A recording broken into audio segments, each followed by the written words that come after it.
Hello, everyone. I hope you had a lovely coffee break and are ready for, I think, the last or the panel just before the last for today. So I'd like to invite our speakers to come up on stage.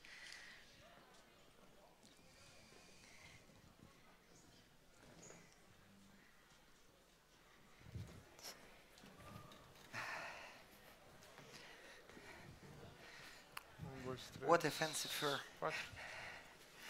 I think I'll sit here.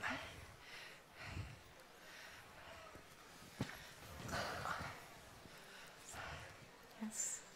Sure. Oh, wow. So you guys left this one. Oh, it's bread? Yeah.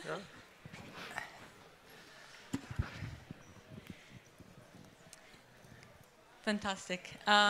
So allow me to introduce myself. My name is Lina Ejeilat. I am a co-founder and executive editor of an online magazine and media organization called Hiber.com, which is based in Amman, Jordan.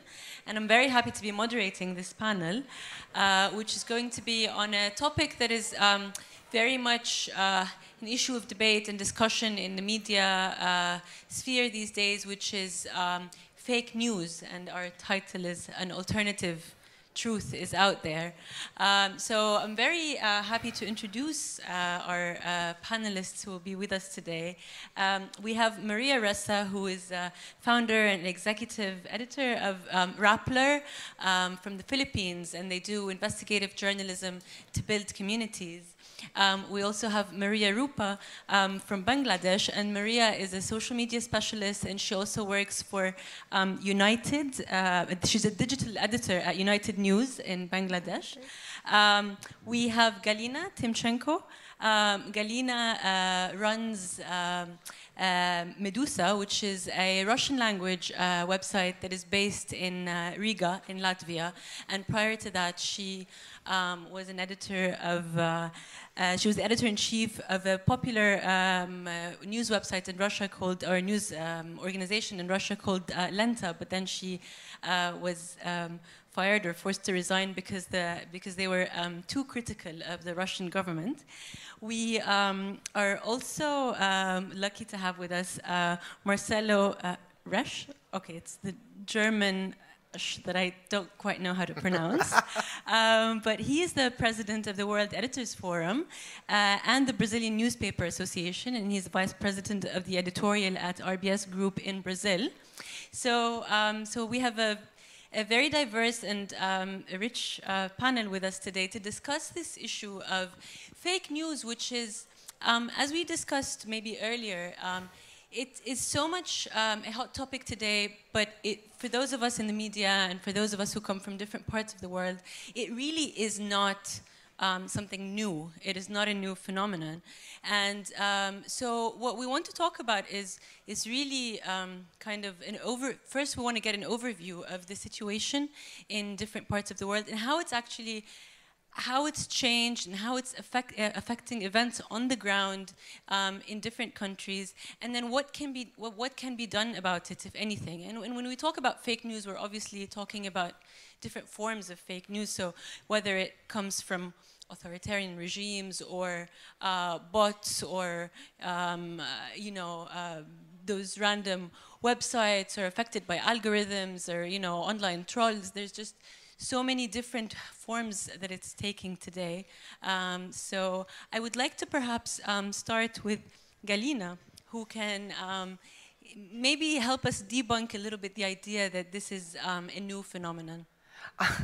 Thank you so much. Thank you for having me here. When I saw the slogan, truth is out there, I felt myself like maybe Agent Fox Mulder, because you are struggling against authorities for tens of years, and you feel yourself at the same point when where you have started. Fake news is not so new agenda for Russia. We have been living for years till 90s maybe. Maybe it started in Russia with all these independent media. You know, it started in 90s when Boris Yeltsin wanted to be elected as a president in 1996. And one of the most respectful newspaper, Kommersant, and all TV channels, independent TV channels, they began to produce fake news about other candidates. They were so scared of returning of communism that they began to produce those fake news.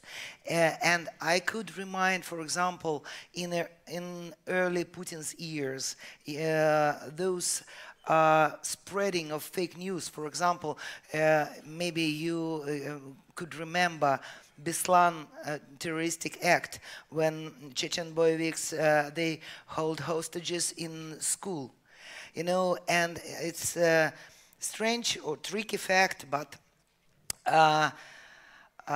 Russian journalist Margarita Simonyan, she was the first who produce fake news about 300 hostages in this school, and it was made under direct order of Kremlin. But after rescue operation, so-called rescue operation, it was revealed that it was more than 1,000 hostages.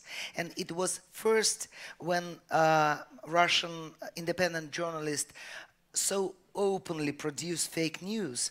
And you know that Margarita Simonyan is now editor-in-chief of Russia Today. So it's a good career for her. You know, speaking about system of fake news, for sure, we are living in those alternative reality. Now, fake news is a system in Russia. So we are living in alternative reality, because maybe you could remember those huge wave of fake news from so-called crucified boy in Ukraine, those fascists in Latvia, where I am living for now. All these lie about Ukraine war, about Donbass, about annexation of Crimea. So it's our environment. But what can I say? This is very toxic environment for media, because now we are at the point where almost all influential players on media environment, they are under Kremlin control. And there is a very few independent media who are just struggling for survival. Thank you, Galina, and I'm sure we'll come back to that, because I mean, I think it's important to also ask about how this plays out depending on people's political positions, you know, and their bubbles, and how these bubbles get reinforced. And this is actually why I'd like to move on to Marcelo, because you have you have a view on how maybe today, even though fake news is nothing new, but there are new tools today, and there are new players today that are aggravating this problem and this challenge, and obviously, namely, I guess, Facebook and Google. So maybe you can tell us a little bit about how you see things. Yeah, the fake news is something that could be tracked to the early ages. So like the wars in the beginning of the history, in order to spread panic and chaos among the enemies and so on, which is and remember that the leaflets that were dropped over the troops, and that's something that has been used for political reasons, for ideological reasons, since the beginning of the history. What is the difference right now is the digital scale. So some fake stories have been spread to millions of people in a matter of hours.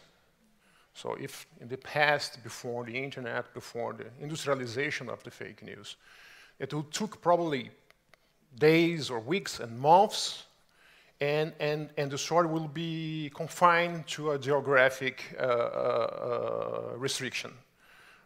Currently, it can be spread in different languages at the same time, all over the world in a matter of minutes.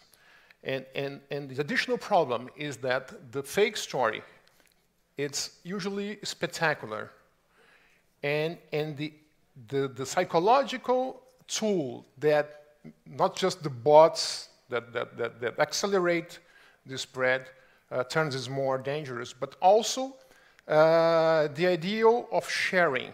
People love to share things. And social media is all about sharing.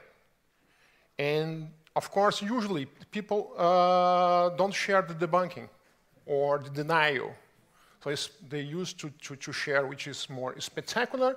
And usually when it comes with a kind of label, you are not going to see these in there and there because they are compromised with something. And well, there are some kind of secrecy that I and you, we share this, and then I share to my friend, to my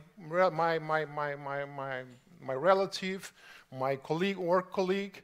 And usually I don't see the original source of the story. I just see who is sharing. And usually who is sharing is someone whom I trust. And this is the perverse, so the additional perverse effect of the spread of the fake news or the false information or disinformation or manipulated information. We also can say that it still needs further investigation, but I think that social media found its apex of successful role of giving voices to people that never before had a voice in the Arab Spring. So you had this revolution. People, for the first time, had a tool to express themselves and to mobilize, to organize, and to tackle with repression and authoritarian regimes in a manner that we could never see this before. And when this tool arrived in Iran for the Green Movement, the regime was better prepared to deal with it, and used the social media and the messengers, group messages and so on, SMS, to track the leaders, to track the people who are involved in the movement and arrest them.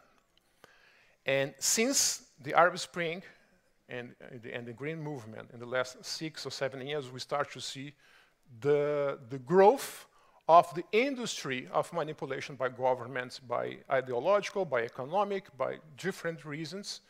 And they took over, especially the social media, especially the Facebook, and also, of course, Google and Twitter, but especially Facebook. And because Facebook has more than 1.76 billion users around the world, so it's the best to spread, to share fake stories, because it's a distribution platform by itself. And of course, we can talk about this later, but the Facebook issue is really the main problem right now. But maybe I want to come back to you with a follow-up on this one, which is, Facebook has come under a lot of fire recently because of this, its role in spreading fake news and helping it go viral. And Mark Zuckerberg said that, yes, we acknowledge we still need to do more to fight this problem, but do you think, what do you think Facebook can actually do? And do you think they're sincere when they make such statements? I think they are in a huge movement of public relations. It's pure PR right now, until now, because we have to remember what is the business of Facebook and Google and every social media platform is data. And data is collected. How is collected data? Through engagement. So they need engagement to provide data, and data provides the money that sustain these digital giants, let's say. And in order to get data from us, we have to engage. Every time we post something, we are engaging in the first, we are saying to the algorithm, this is something that's well connected to me, because I'm posting my cat, my baby, my home, my thing. Secondly, is when I share something. It's also very important information, because if I share something, that means I have a connection with that, and probably I am interested in that type of stuff. And third, when I like or dislike something. And also, It's not surprised that also they put this, the button for dislike, because also not information for the algorithm. And we do all this time in Facebook, in social media as well. When we search something for something in Google, we are giving data. We are informing Google which are our interests. And so this is the business. There is no free lunch for Facebook and Google. And since I tend to share what is more spectacular, which is more, let's say, glamorous, and usually fake news is much more spectacular, much more interesting than the boring denial that doesn't bring any good emotion, no anger or happiness and so on. And usually this is not connected to my own convictions, the denial, because people don't want to share what is against their own conviction. They want to share what endorses their convictions. Denials usually don't endorse their convictions, and is not so glamorous to be shared. That's the problem, and we can come this from what is the effects, not just for, let's say, the media landscape, but for democracy and for the sake of this world sanity. Let's talk about world sanity. Well, we'll definitely come back to that. But Maria, I want to ask you to maybe give us an overview of the situation in Bangladesh, because I know that there have been serious results on the ground because of some fake news incidents. So maybe you can give us an overview. Thank you, and good afternoon to all. Regarding fake news, I would like to say that deliberate making up of news stories has hit Bangladesh hard in last a few years. And fake news caused violence and undermined community relations and emerged as a threat to our national security. And fake news is nothing new for Bangladesh, but nowadays it has been amplified through the social media. And people who actually are generating or circulating fake news have strong political, religious, and corporate motivation.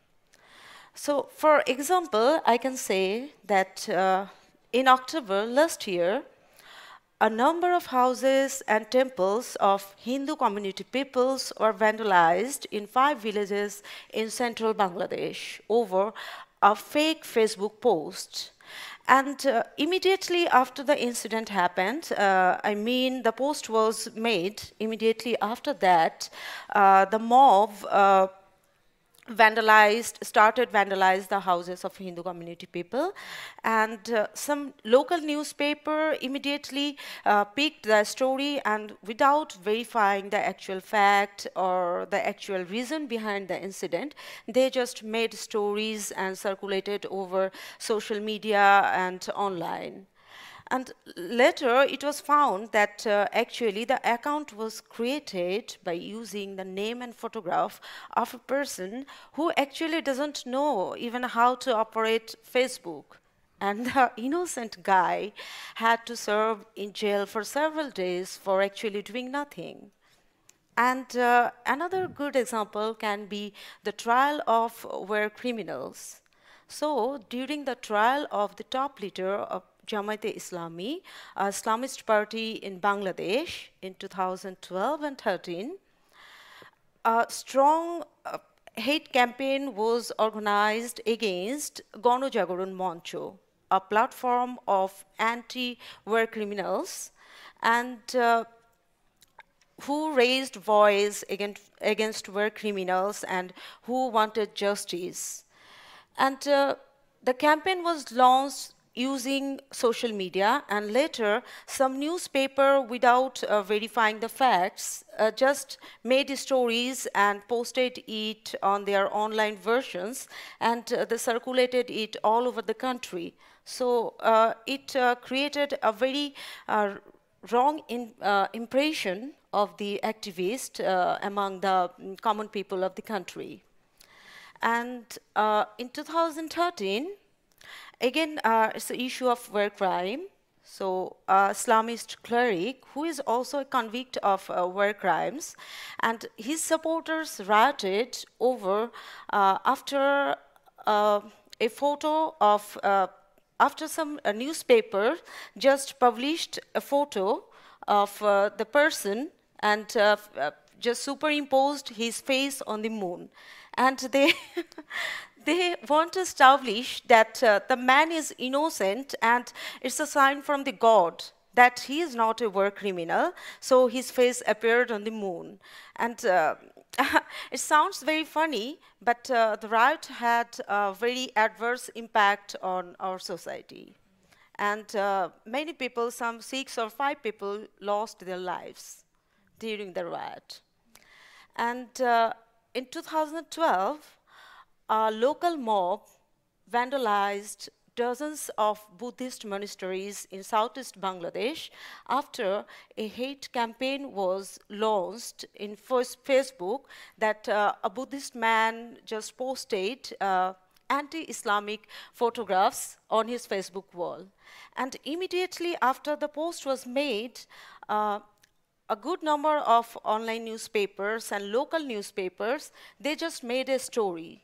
And later it was found that actually the account of that man was hacked, and the post was made intentionally in order to create social unrest.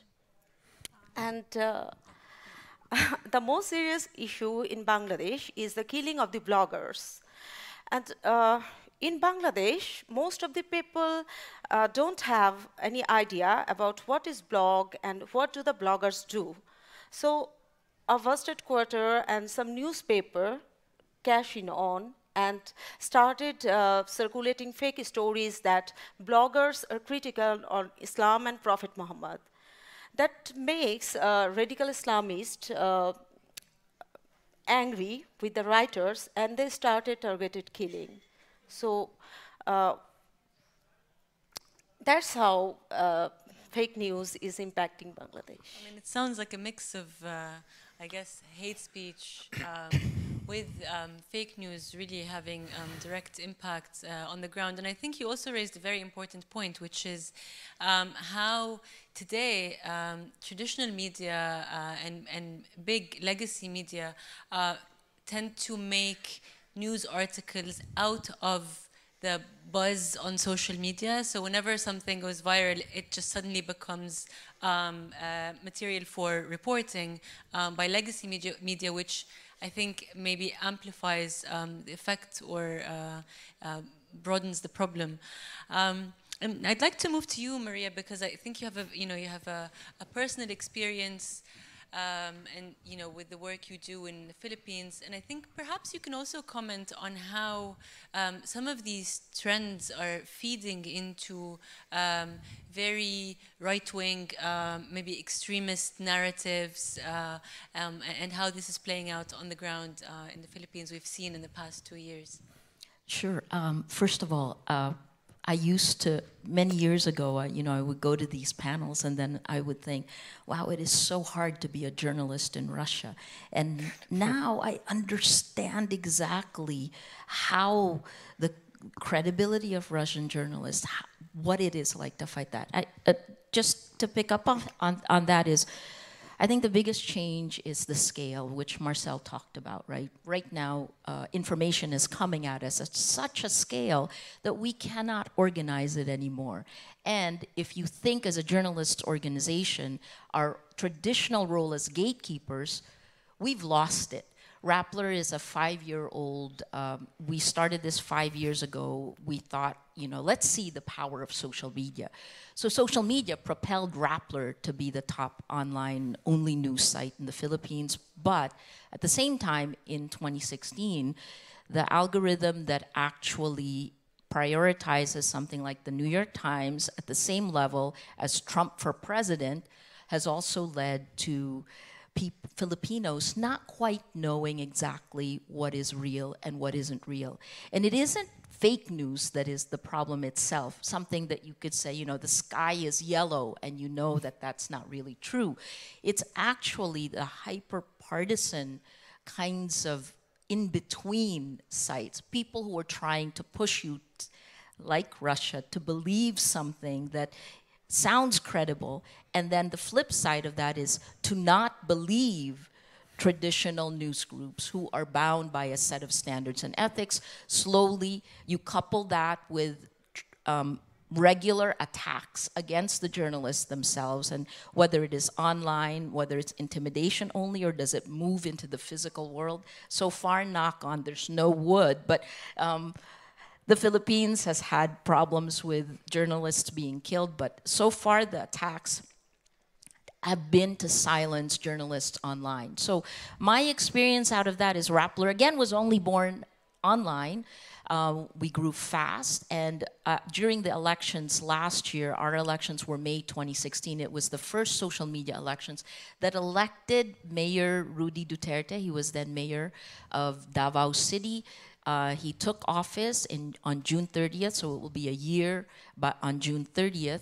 And since then, July 1, he began a drug war that has killed, by conservative accounts, roughly about 1,000 people per month from July to January 31. So I was trying to figure out, why are Filipinos the Philippines is a signatory to every human rights document globally. Why are Filipinos not up in arms? Well, it's because when they say something on social media, they're virulently, violently attacked. And it's not kind of, I disagree with you, Maria. It is, Maria, you don't know what it's like to have no food. You should be killed. You should be raped. The attacks are virulent, and they're meant to silence. So it happened. It created a spiral of silence. The journalists who are on the forefront, and the female journalists in particular, had to deal with sexist and misogynistic attacks. Our president has been called the Trump of the East, as Donald Trump has been called the Duterte of the West. Right? So for me, on the personal front, I'm pretty outspoken. I've been a journalist for more than 30 years. I worked in war zones. I've watched every country in Southeast Asia move from authoritarian government to democracy, beginning with people power in 1986. I am not going to let words, online intimidation, intimidate me. Neither will Rapplers, our young 20-something reporters who cover the president. Pia Renada has gotten as many threats as I have. So the most recent one, and this is where I will offer hope, and the hope comes during the ASEAN summit. The leaders from the Association of Southeast Asian Nations were in the Philippines a few weeks ago, and a fake news site, a site that is known for fake news, came out with a statement saying that I said I received 90 rape threats a minute. It was incorrectly quoting a CBC report. That went viral. What do? You're damned, or you're damned if you do or not. I did not respond, but because it went viral, others began to jump in, and one person actually wrote the military chief, because there were several soldiers who were taking this. Now imagine a fake news like that, where it would go, right? So all of a sudden, everything about me, from the way I looked, to the way I sounded, to rape, to sex, to name it, there was something written about it, and it got so bad, gangbangs, all sorts of fantasies that I supposedly had. It got so bad that the military chief in the Philippines, so that came out on a Thursday, on a Monday, he ordered an investigation into the soldiers who were spreading the fake news, and he publicly apologized. So small victories, which is real and which isn't. I think, to go back, it's not so much what a journalist goes through, it's more what our people go through. I think what we've seen since the campaign last year, and since that campaign machinery pivoted to become a propaganda machine, what we've seen is that more Filipinos, 97% of Filipinos online are on Facebook. More Filipinos have dropped out of Facebook. On Alexa, it used to be #1, then it dropped down to #8, and it's slowly coming back up. So Filipinos are turning away, they don't know what's real, and they're cocooning. Is that good or bad for democracy? I don't think it's a good thing.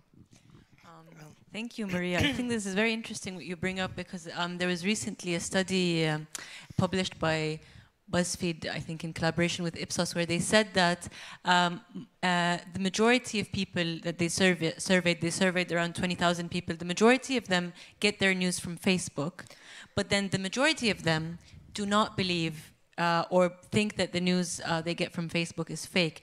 But then it's interesting, there's a backlash, but people are still consuming it, it's still going viral. I think before we open it up for discussion with our audience, because we really want this to be a conversation, I just want to maybe discuss a little bit. We painted a very, despite the hope, we painted a very dreary image and pessimistic image of what's going on. And I'd like to ask what can be done about it. And particularly, you know, many of us here are journalists and come from, you know, professional journalism backgrounds. And we're seeing a lot of projects in response to this phenomenon of fake news, fact-checking projects popping up, even initiatives by legacy media. And I want to ask you, Marcelo, do you think that this is actually, this can work? What do you think of all of these fact-checking projects? Well, I see it's a very positive trend, first of all. I think we have to support and to welcome everything that could bring some kind of light for this period of darkness that are living in terms of information. So, and fact checkers, they are around us for a long time. Probably they were doing a wonderful job, but especially during election periods in U.S. and Europe and so on. And then so it's very positive. But the matter is that, first of all, it's a very tiny initiative for the size of the problem.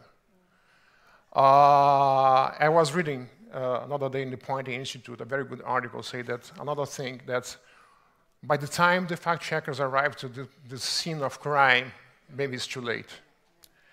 That's another point. It probably is a drop in the ocean, but very positive. And there is a saying in Spanish that says, echa la ley, echa la trampa. What means, you know, you speak Spanish probably. In a freely translation for English would be, don the law, don the scam. And I will not be surprised if we start to see fake fact checkers very soon. Because the industry of manipulation goes very fast and very professional in order to demoralize the fact checkers as well. So this is an additional problem. So, but I think that everything that could bring any kind of credibility and hopeness to this situation should be welcomed and supported in some way. Thank you, Marcelo. Sorry, I want to go to Galina. And maybe before you make your comments, I also wanted to ask you, because you know we discussed this earlier and you mentioned it in your intervention, which is also the problem that sometimes even those people who are debunking or verifying are actually preaching to the converted. There are people believe what they want to believe, and this is a trend we're seeing a lot more today, especially with the extremely polarized conflicts, you know, not just, I mean, I talk about the Middle East, but obviously in other parts of the world. So I'd like to hear your thoughts on that. You know, I want to mention one point from Marcelo's speech. You know, it seems to me that it's very important to understand what mistake we've made, media made, before asking what should we do.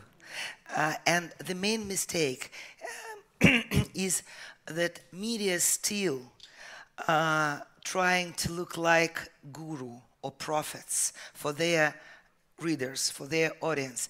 What do social media? They are trying to establish some circle of trust, some bubble. You are living in your trusty bubble. You are living with, in Facebook, you are living with your friends feed, and you know almost all these people. It depends on settings, but in it, may I say that we're living in those bubbles. People want to share content from people they trust. And what do media? What do? They just want to pretend guru. They just want to pretend that they knew the truth. But it's not matter of truth. It's matter of trust. If you have your devoted audience, if you have your core audience that is loyal to your media, that trusted to you, you could talk with them directly. Because, you know, for example, those huge major newspapers, they are posting opinions, columns, big features, but frankly, they connect with their audience in social media very badly, very poor. They are like teachers who want to teach themselves, but it's against rules of social media. People want to interact, to be equal with producers of content. And it seems to me that it's very important not to pretend prophets. We do not need all the truth. We just want to provide objective, verified information. And speaking about this, sorry, maybe I try to be as short as possible. Speaking about Russian experience, we said previously, and we talked before this panel, and I said, guys, what had happened in Russia? All these state-controlled channels, they gathered their audience for 20 years based on very good content, including entertainment, including interactive shows. And after 20 years, they gathered those huge audience, and then they just embedded their agenda, their propaganda into those devoted viewers. You know, and if you want to be as successful as they are, first try to gather and care about your audience, about those, about their interests. Thank you, Galina. Maria, you wanted to also maybe tell us about some of the efforts, or maybe some efforts that are being taken to fight this phenomenon of fake news, specifically in the context of Bangladesh. If I don't know if there has been anything maybe hopeful or successful. Yes. So before I come to the solutions of how fake news can, we can stop the circulation of fake news, I would like to say that in Bangladesh, many people believe in fake news. Because, not because that the news comes to them and they don't understand that it's fake, because they just love to believe it. And there are some reasons, like sometimes people think that our government and corporate houses, they are just hiding information from people, and this mistrust lead them to seek alternative news sources. And thus people sometimes believe in fake news. And another good reason is Bangladeshi people are highly politically polarized. And they are very politically concerned, and they just want to believe the news that support or match their opinion. So thus, people are believing fake news. But To me, in Bangladesh content, if we find the solution, I think our mainstream media outlets should perform a leading role in this regard. They just need to stand against the fake news, the circulation of fake news, and they should form fact-checking units in their outlets, and they need to make a better gateway. So any news that seems to be fake should be verified before it's circulating. And the next thing is journalists should be trained, and they should be trained for building their capacities. And the news editor should be critical, and they should verify each and every information before circulating the news. I think so. Well, thank you. I think though maybe parts of the outcome of this discussion is that these are all very important steps to be taken, but given the scale of the problem, how effective could this actually be? And I'd like to hear your thoughts on that, Maria, before we open it up for discussion. So let's talk about the scale of the problem. Right now, what you're talking about is so much information created by all of us, not just the journalists, right, that goes into the public domain. It's roughly 6,000 square meters per second of information storage material that's created per second globally, right? That's the pace of the ripple of an atomic wave, and we're gonna live through that for the next decades. So it's already been 2 decades. So not only have we lost our power as gatekeepers, there's all this information coming at you. The gatekeepers are the tech companies who don't necessarily wanna take responsibility for it. Actually, they don't. They're giving it back to us as journalists. And then you throw in all the other parts, human nature, cognitive bias, how we gravitate towards what we want to believe. And if you can find something you want to believe that's there, doesn't matter, I believe in it. It's there, it was said so. So I think we have to draw a line between misinformation and then disinformation. Then the powers, the governments or vested interests that want you to believe something else. I'll give you an example of, for us it's about data, again, because we live on social media. We actually took 3 months to, and this was August last year, where we took a look at exactly who are these people on Facebook, who are these accounts. So we took a look at 26 accounts and it's much more sophisticated now than this, because the minute you take it apart, Facebook accounts, right? So we looked at 26, we looked at one, and then realized that this one account, which was trolling news groups, was connected to 26 others. And then on an Excel sheet, we spread out schools, everything that these accounts said they did.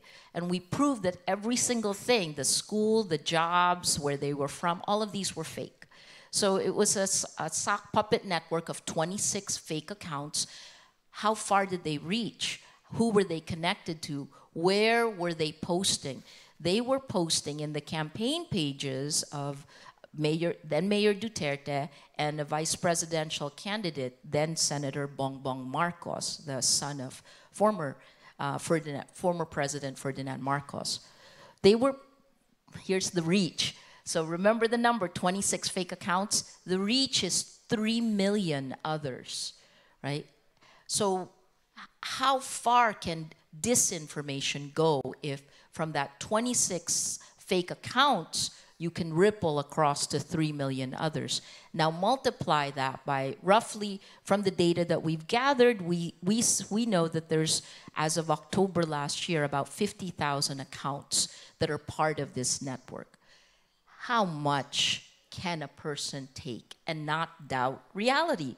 All you have to do is to make someone doubt traditional media, doubt opposition politicians or government officials.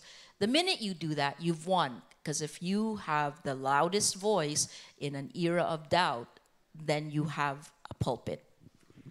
Thank you.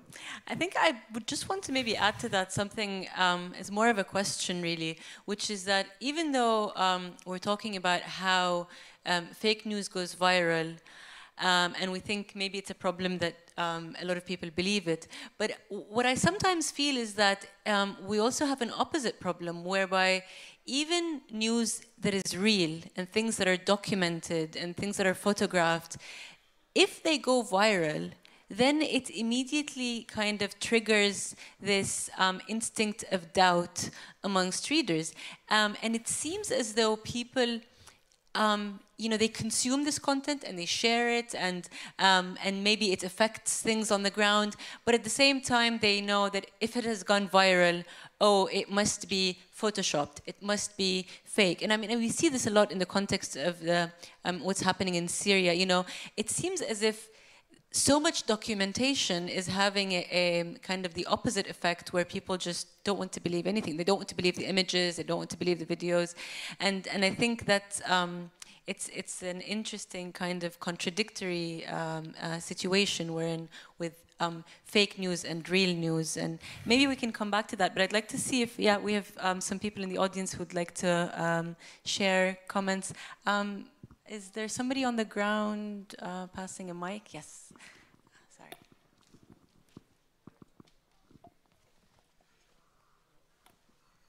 Should be on. All right, this one's on. Tanya Lockhart, Dublin City University / Global Voices. I wanted to follow up on what Marcel said about fake fact checkers. Russia has got you beat there. They already have some. So okay. It's really interesting because like some of the Russian state media are setting up pages to debunk fake news in Western media. The Russian Foreign Ministry has set a separate section on their website for debunking fake news, and what they do is they post a screenshot of a Washington Post article with a big stamp on it that says fake information. So yeah, they're not doing a very good job, but I think what they're trying to do is they're trying to kind of delegitimize the work that, you know, legitimate fact checkers do, and I think that's a big concern. And so my question to all of you would be is, you know, what do we do? Do we continue fact-checking? Do we somehow try to improve media literacy of the readers? What do we do? Like, how do we address this issue kind of on a more kind of strategic scale, I guess? Thanks. Thank you. I think we'll take a round of comments and then we'll go back to answers. Over there, sorry, yeah, and just behind, because that was the first person who raised their hand. Thank you.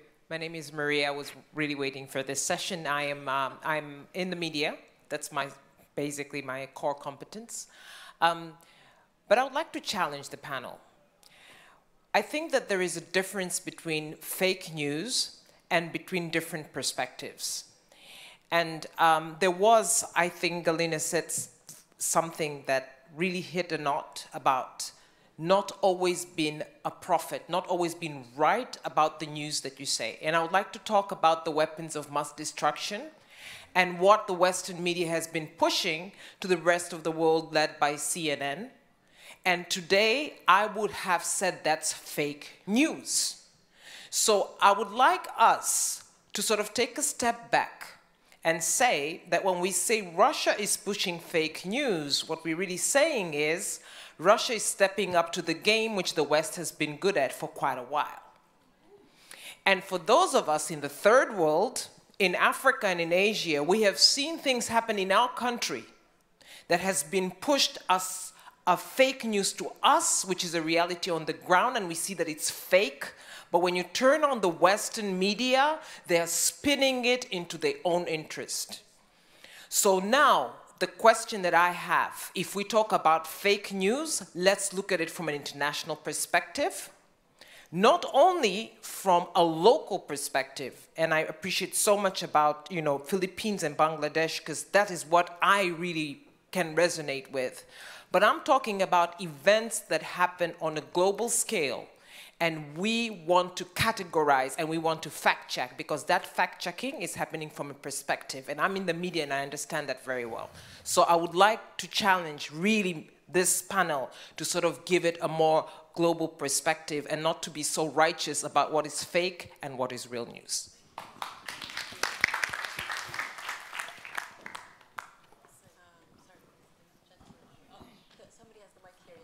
Yeah. Hi, thank you for this panel. So in relation to the rise of, this fake news term, obviously during, the US election cycle, one thing that I did notice during the media is that for everything crazy and alt-right or whatever you want to call the extremism that went on and the fake news dissemination that went on during the elections and thereafter, the response from traditional media was to write think pieces without truly understanding that the consumers of fake news are consuming what makes them comfortable. It's feeding their belief system. It's creating filter bubbles for them. It's like adding a blanket on a cold night, a blanket of misinformation around you to feel good about yourself. So the question is, where do we go in traditional media dissemination when debunking doesn't even work? Because the people whose minds you're trying to change and say, this is fake, here's why this is fake news, don't want to know that this isn't fake news. They don't want to come out of their comfort zone. So if we're going to silo ourselves online, repeating this human condition of siloing and, what can I call it, tribalizing ourselves into comfort areas, being with our people that understand us, we're repeating the same behavior that we actually do in real life.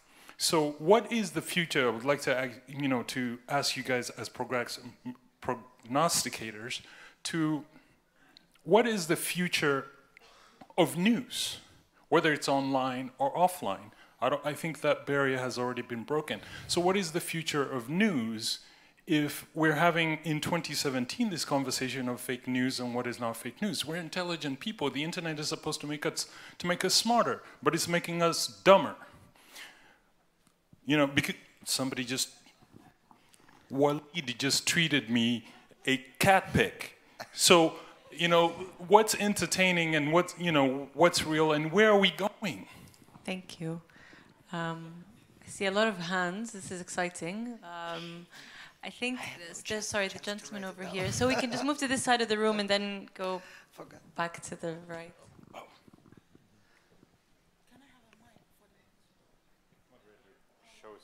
Hi, I wanted to thank you for bringing an international perspective to this conversation. I've been at a lot of panels and spoken on panels in the US and Europe for the past year or 2 years, and it's get the sense like this is an American problem. It's very strange and very frustrating, and I want to find ways that we can learn more from people who've been experiencing these issues for such a long time.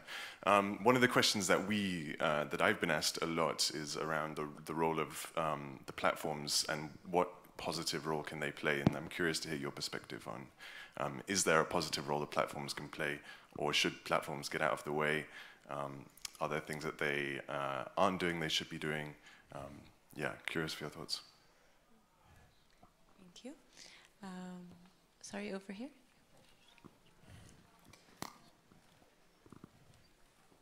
Thank you. Mine is not a question, but just reflecting. My name is Nena. I live in the Côte d'Ivoire, which is a French-speaking country. And because I speak French and English, and I tweet, I blog, I think my data's been going around. If anything happens, you want to speak to someone in the French country who speaks English, call Nena. So I get a lot of these interviews. And what happens is, I just want to come around to Maria. I'm getting to be anti-media. I don't believe any shit. I don't believe anything I read in official media anymore. I don't buy newspapers. I've quit doing that. If there were only customers like me, you'll be out of business. Okay? And if we want to come back to the real fake news thing, I don't even believe the fake news ideology myself, because I believe that half of what media pushes at me is either false or kind of screwed or kind of makes me want to think in other ways. Now, for many people who don't travel, they think their Facebook is the Facebook. There are different models of Facebook depending on where you are, your MAC address and your IP address. There are different types of CNN, depending where you're watching from and who you are. Of course, everybody in Africa knows that what you have is a watered down kind of thing that is there to make you believe what they want you to believe. Coming back to Cote d'Ivoire, when we had the war, there were so many stupid things written, and we have to sit down, and we had 2 sleepless nights. These people can't be writing this thing in 2000 when we are alive and we have internet connection. Earlier on, we were talking about power, and we started tweeting photos, videos, issues about the war that is happening. Yes, there is shooting going on, but it's not as bad as you think. It's not that we are picking up dead bodies. You know, these images of Africa that people give everywhere. Over the weekend, there was shooting in Abidjan, and people are giving me trash all over again. Sorry if I'm going crazy now. No, it's over.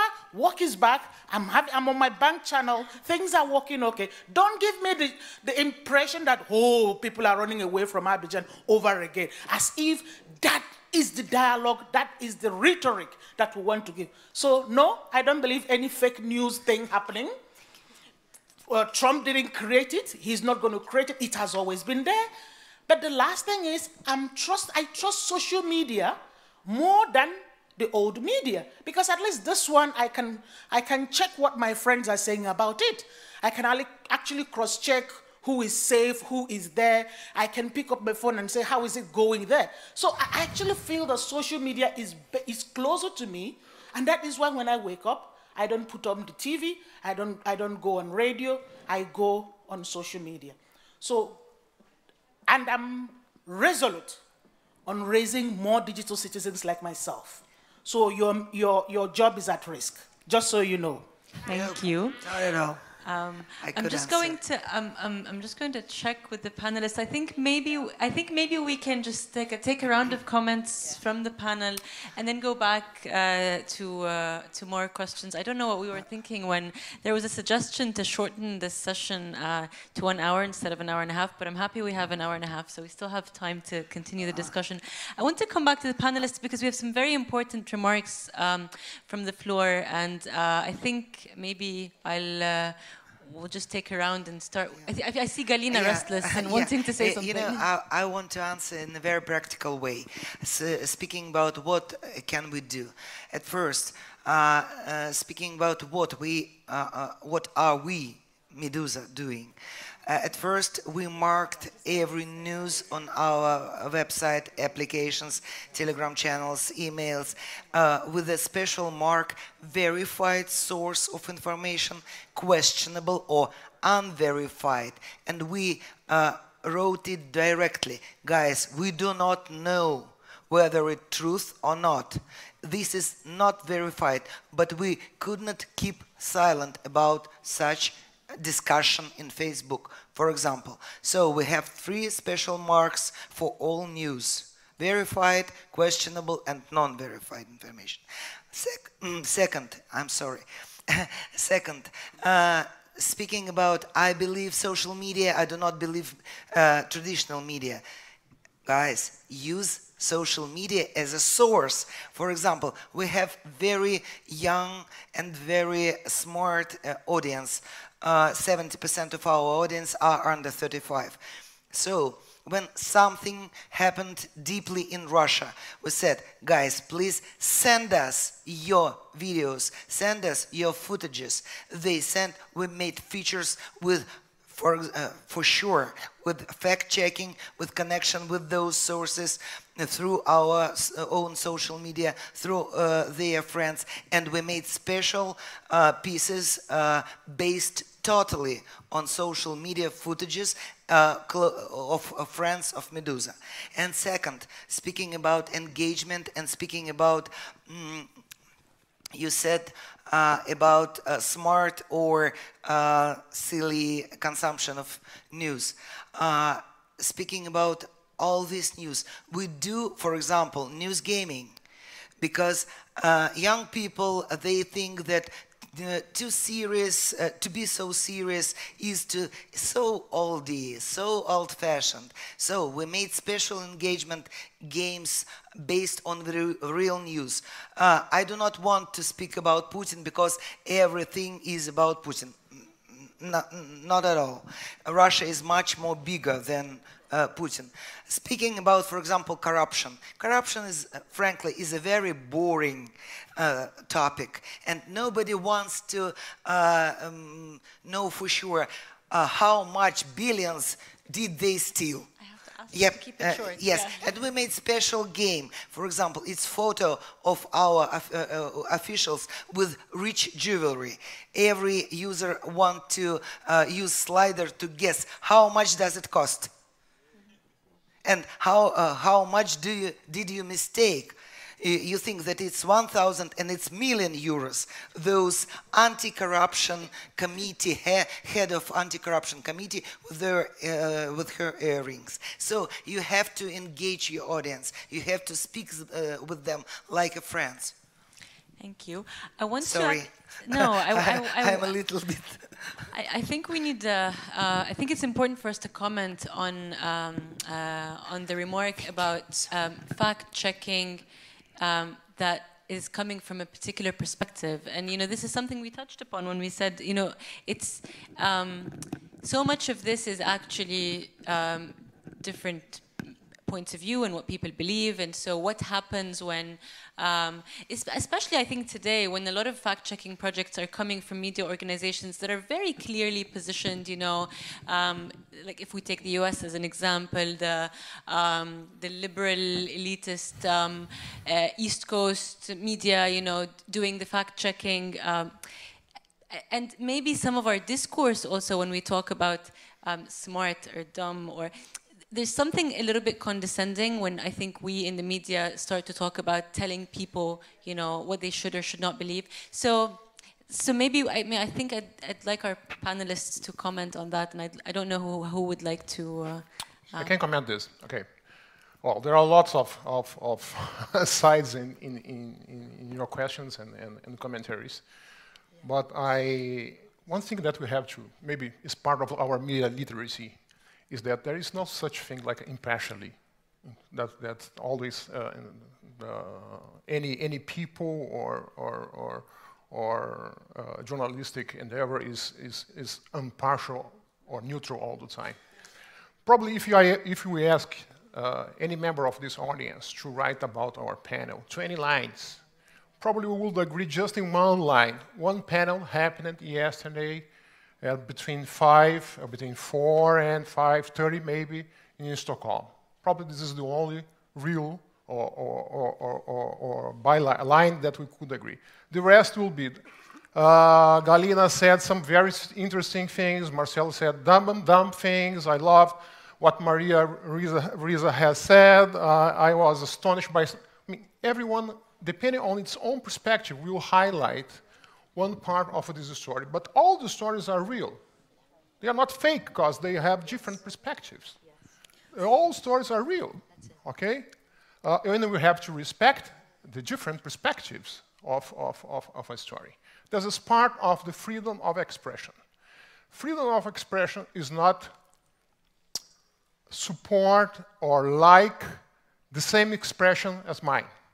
Freedom of expression is to respect one opposite expression. This is the real test and exam for freedom of expression.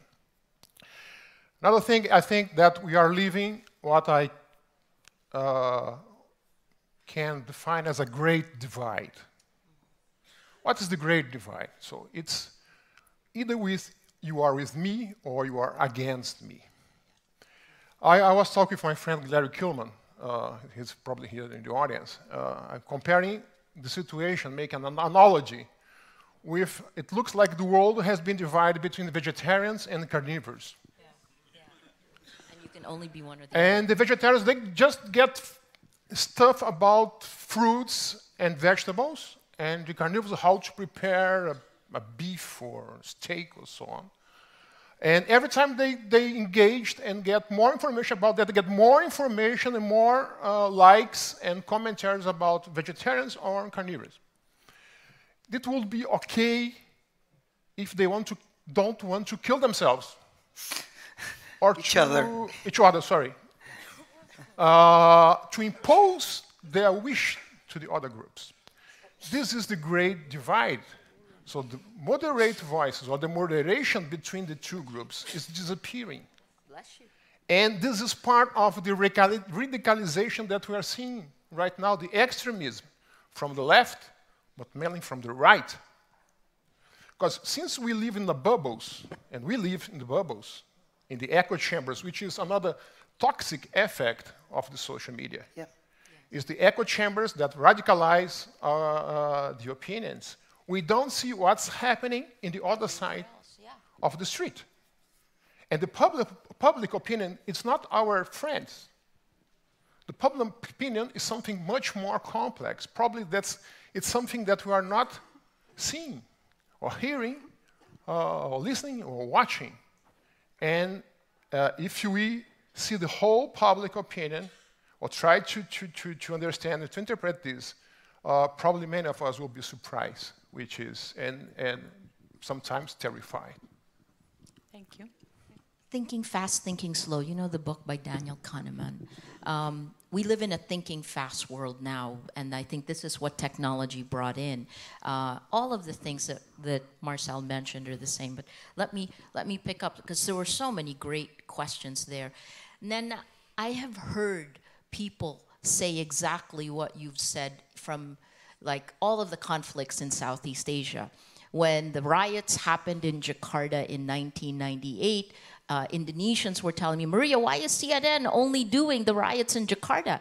And then when it triggered the end of the 32 years of Suharto's rule, then I always just pointed out to, because it triggered the end of Suharto's rule, why there are all these reasons why a journalist would focus on one versus another. And again, it goes back to editorial judgment or freedom of expression. I suppose you could call it that. Tom, platforms, algorithms. I think that if right now the platforms are the gatekeepers, and the sooner the gatekeepers to news, the gatekeepers to the public sphere where we can exchange ideas, I think that's what's missing. So if they can change in the short term the algorithm so it can allow us to exchange ideas, and they can, because they have the data. They know what Walid showed us. They've got that. They know it. They've got data scientists, and they certainly have the revenues. The information said that as of last month, 99% of all new digital revenues are going to the platforms. Think what that means for news. Also. I think that what we're missing is our common areas of agreement. I like this one. And the other part is that what we're seeing in the disinformation is the use of violence to intimidate. So it's not just the old gender violence. Now this is weaponized gender violence. The future of news. We're taking a stab at it in the Philippines. We think you got to have a Venn diagram. We think it's investigative journalism on this one. On this one, it's technology and all of that. The third is community. And so it goes back to building communities of action and making those communities part of that, part of how we will change the real world. Maria, yes, on the global perspective, you know, I think let's not confuse the messengers from the politicians who they're reporting on, which is, I think, what Iraq was, misled. And yes, probably willingly misled, the same way in Russia that happens because journalists are also people. But at the same time, let's not confuse that with real active disinformation, which is about power. So it goes back to the first panel. Who has power and who wants to keep power? I think in each of our countries, those are going to be the likely culprits who are going to use this new technology, the algorithms that are there that are Western-based, most of them, and let's look at who benefits from it. Short term, I think if the algorithms are changed, that's something that can be a step forward. But Russia is a cautionary tale for us. And then the medium term is media literacy. But if we wait for that, we're already burning in flames. The long term is we're in the middle of creative destruction right now, and I have no idea what it's going to look like in the long term. Okay. Maria, did you want to? Yes. So regarding how to solve this problem and how can media perform a positive role to just stop the circulation of fake news, I think in that case, the social media, the civil society members, the journalists, the regulators, and the think tanks and the watchdog, all people of our society has a great role, and all should stand against the circulation of fake news, and all should be careful, especially the journalists. They should be very careful before releasing any piece of information, that whether it is verified or not, or the source is reliable or not. I think so. And regarding the global and international issue, I would like to say that in the era of internet, nothing is local and nothing is global. I think all are global.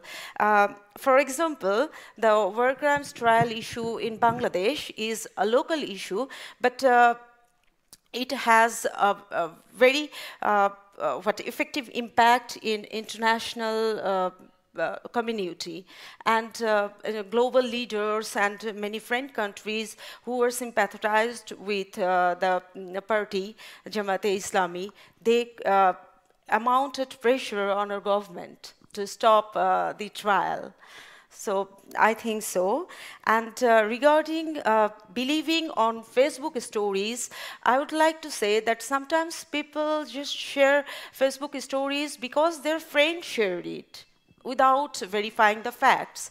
But to me, we should be careful before sharing the post of our friends, that whether it is right or wrong, or whether it will create any bad impact on our society.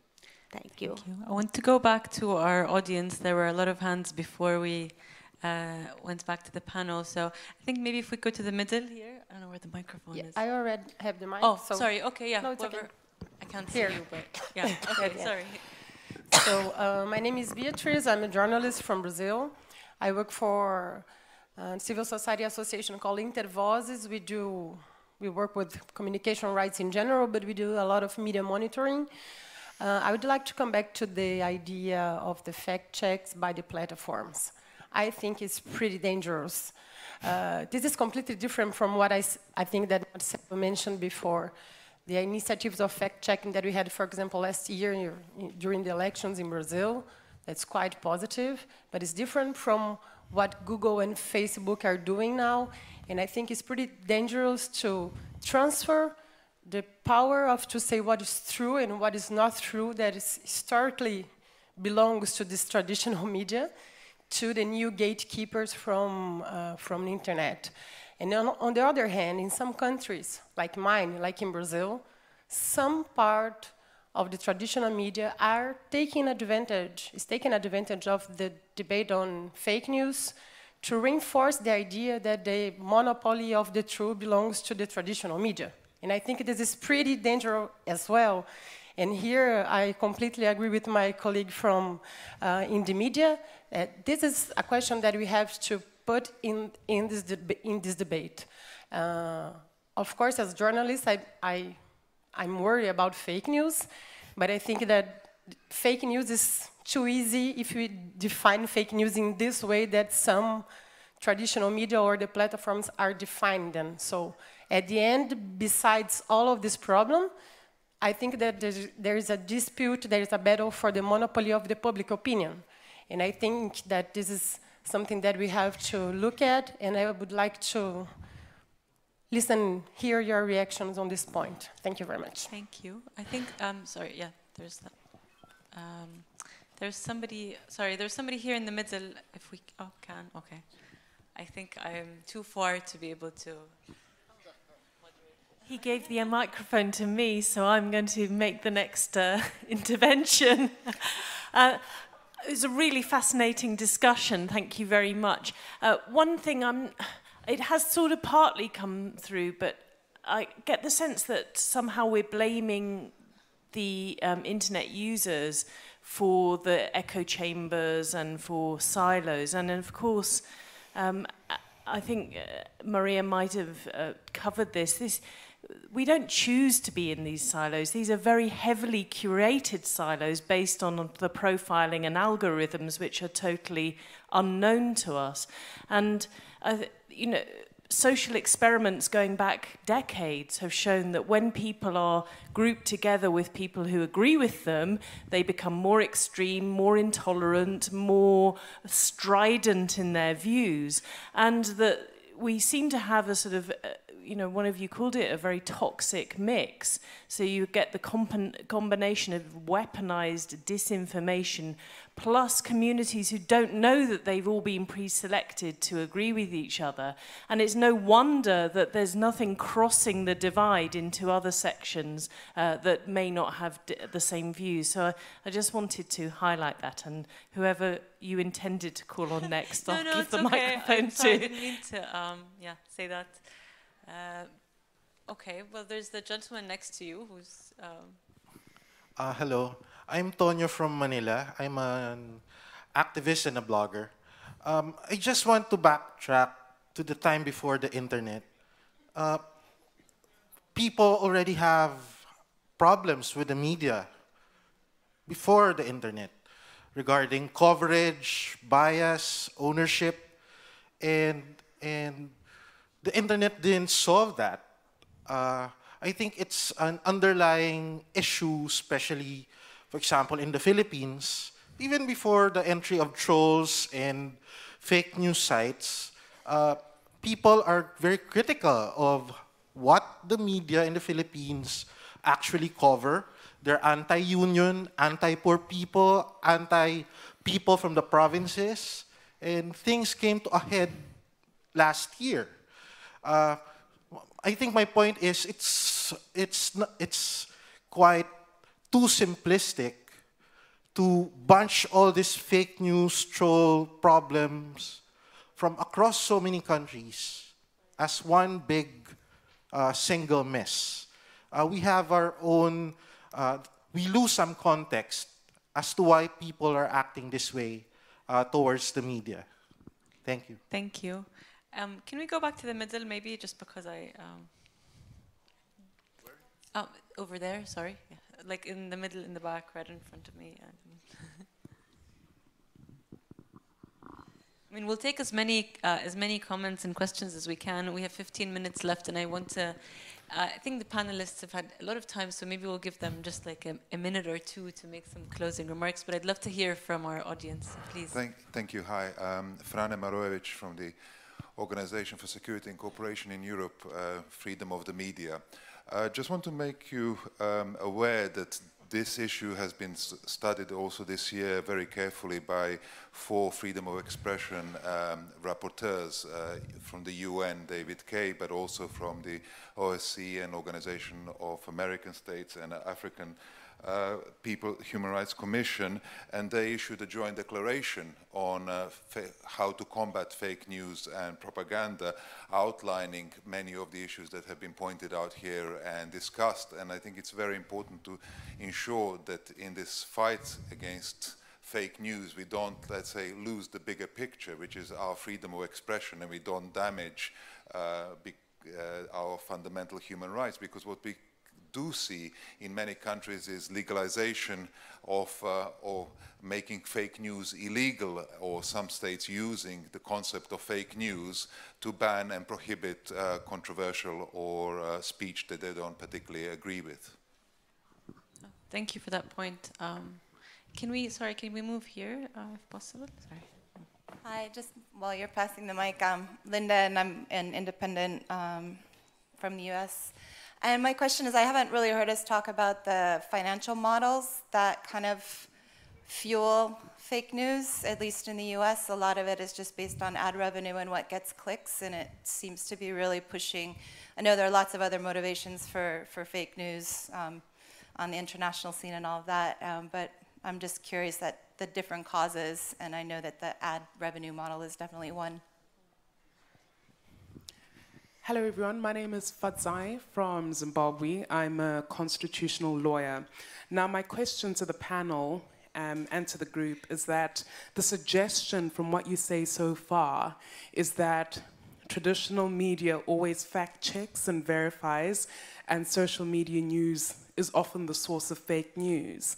Now, coming from a jurisdiction like Zimbabwe, a lot of the time, what's reported in traditional state media can be fake, can be false, can be tailored and partisan in its effects. So I think it's very dangerous to suggest that traditional media does not propagate false news. That's why laws of defamation exist. That was meant to deal with the lies that are told in our newspapers. And so I think we must not marry fake news as a notion to social media.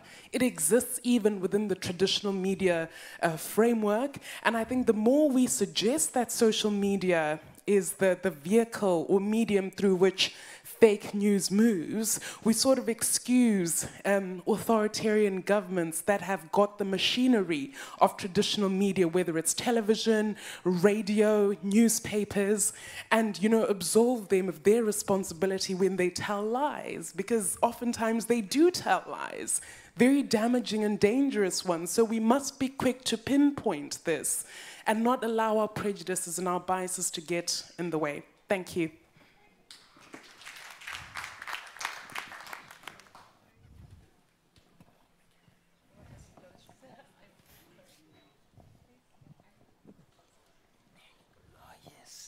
Finally, thank you very much.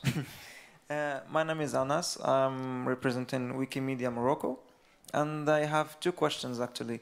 The first one is about fake media or fake news, and both. Yeah, fake news. Dishonest media. Yeah, well, fake news and fact checking. So I want to ask about the fact checking process. Let's take a concrete example. For example, on Facebook, how do they take sometimes or consider that a news is fake? It's because it's reported by many users. So many users report something and then it's fake. I think this is not fair, because sometimes it's, in cases of conflicts or wars, if one party is against the other, it can be true news, but because too many people report it, then you think it's false. Then Facebook thinks it's false. And this is very pertinent, for example, in cases where the news is not in English, because when it's in English, you know, Facebook people in San Francisco know what it is and they can understand. But if it's a small language, maybe only one person sitting in the Facebook office knows this language, and maybe he has an opinion or an ideology, and then he considers that this is wrong, and then they take, okay, this is fake news, without, like, due to his own opinion, which is kind of wrong. So I want to know how to deal with this thing. And my second question is about freedom of expression and fake news. For example, I'm going to talk about myself. Sometimes I'm aware that some news are fake, but because there is freedom of expression, I want to share them because I think they're funny. So, for example, I share a new something that is propaganda. I know it's propaganda, but then I have my own comments on it, and I just laugh, and I want to share it with my friends. So I want to know, to what extent do we have to stop fake news, considering or given the freedom of expression that we should have? Because if we ban fake news, this is also going to be a problem, given the freedom of expression. So what are the limits, is my question. Thank you. Thank you. I think, sorry, if we can come, gentleman here. Here? Oh, there. Okay. Oh, ladies.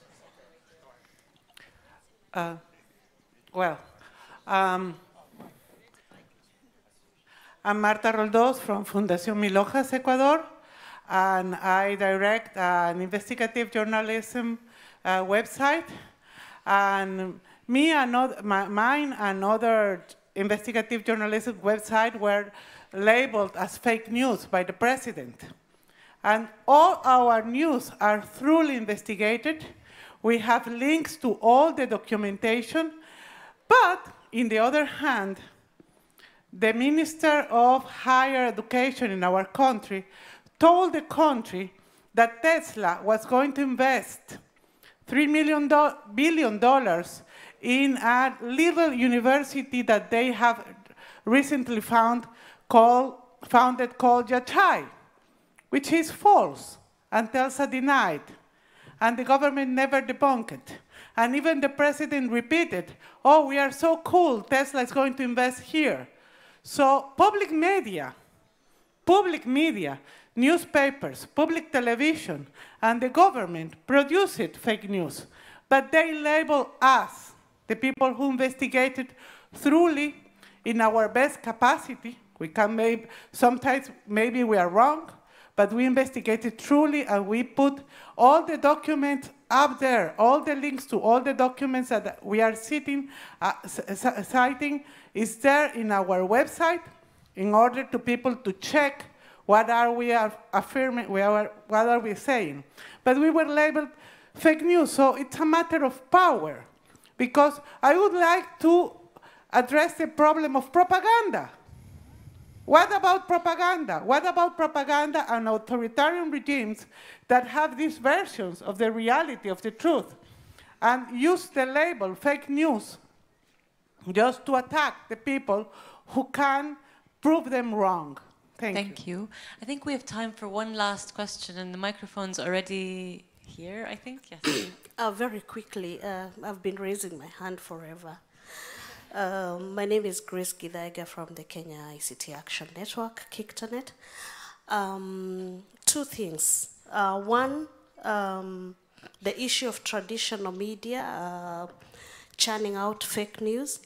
I would like to say that, and I'm not defending journalism, but I would like to say that I think that depends on the context, and it depends on the media laws of that within which a media organization is operating, because I have seen media organizations that fact check, and in fact, for where we come from, a lot of us wait to see that whatever has been broken on social media is then in the mainstream media. Then we want to believe, because the rules are stringent due to legal issues. So I think that depends on context, and we should not generalize.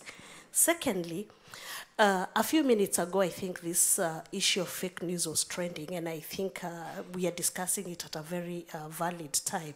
And I would like to ask the speakers whether they think it's time we actually defined what fake news, or do we need a shared understanding of what fake news is versus false news?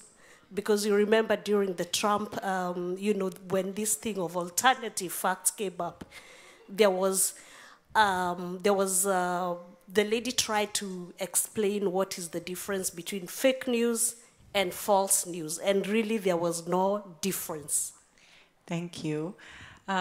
Thank you very much. I'm really sorry that we cannot take any more comments or questions from the ground, and I'm going to give our panelists 1 minute each. I know it's very tough, but obviously I think if this panel has proven anything, it's that this issue is really big, and it's also understood differently in different contexts. So, and I think this is something we started with at the beginning when we talked about it being an old problem and being a tool of authoritarian regimes. So, I mean, maybe some things that we've already covered, we wouldn't have time to go into deeply, but 1 minute each, if I can ask you. Thank you for the comments. That's why we do a whole conference about this type of issue.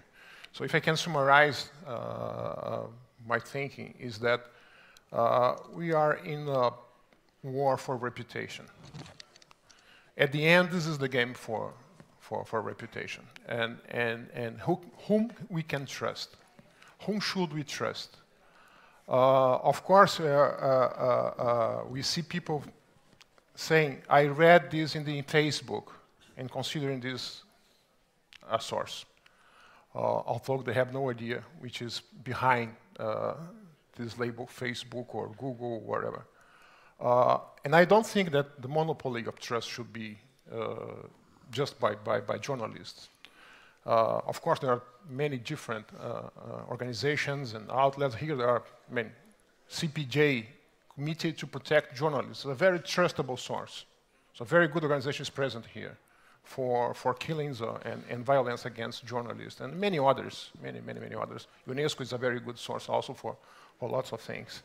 But I do want to say that we are probably the information world lives like the health or the medicine world. There are physicians that we can trust. There are physicians we can't trust. There are good hospitals and hospitals that deserve to be closed.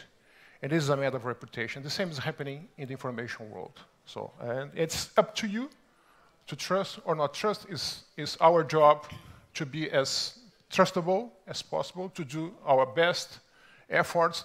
Right now, there are people being killed to bring the truth.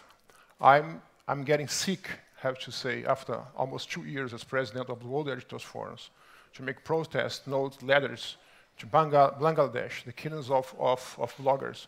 In Mexico, one other colleague has been killed yesterday. 6 colleagues killed in Mexico for trying to bring the truth to you, to us, against the intimidation of Trump, against what Rodrigo is doing in the Philippines, and against many others in Southeast Asia, in Brazil, in Argentina, and whatever. It's a very tough world. We have been bullied.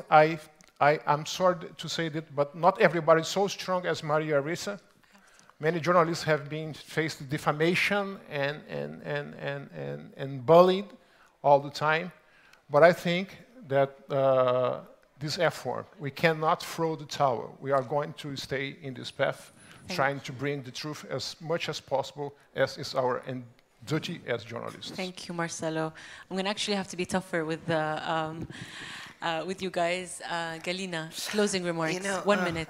very shortly. Frankly, I do not like those phrase fighting with fake news.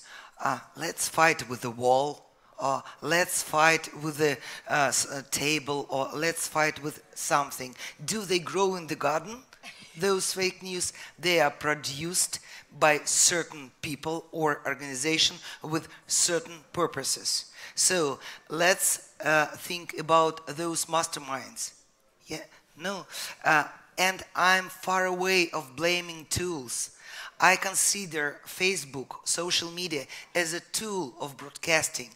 Do not blame tool, blame brain.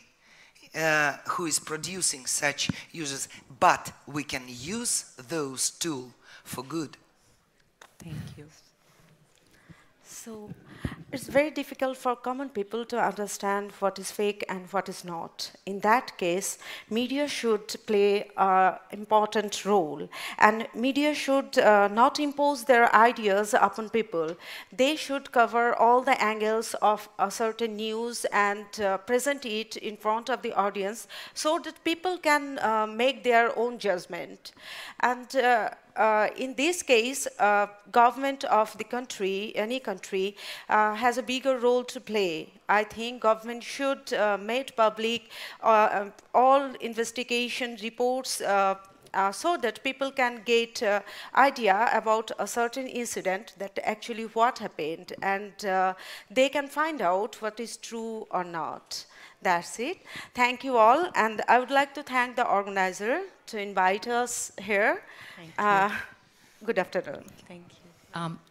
3 ideas. So I like what our colleague from Zimbabwe said. I'll just rephrase it. Fake news on social media is a distraction put up by authoritarian governments. It can create a machine to tell lies. I think just to summarize the last 2 ideas, it is about propaganda and power.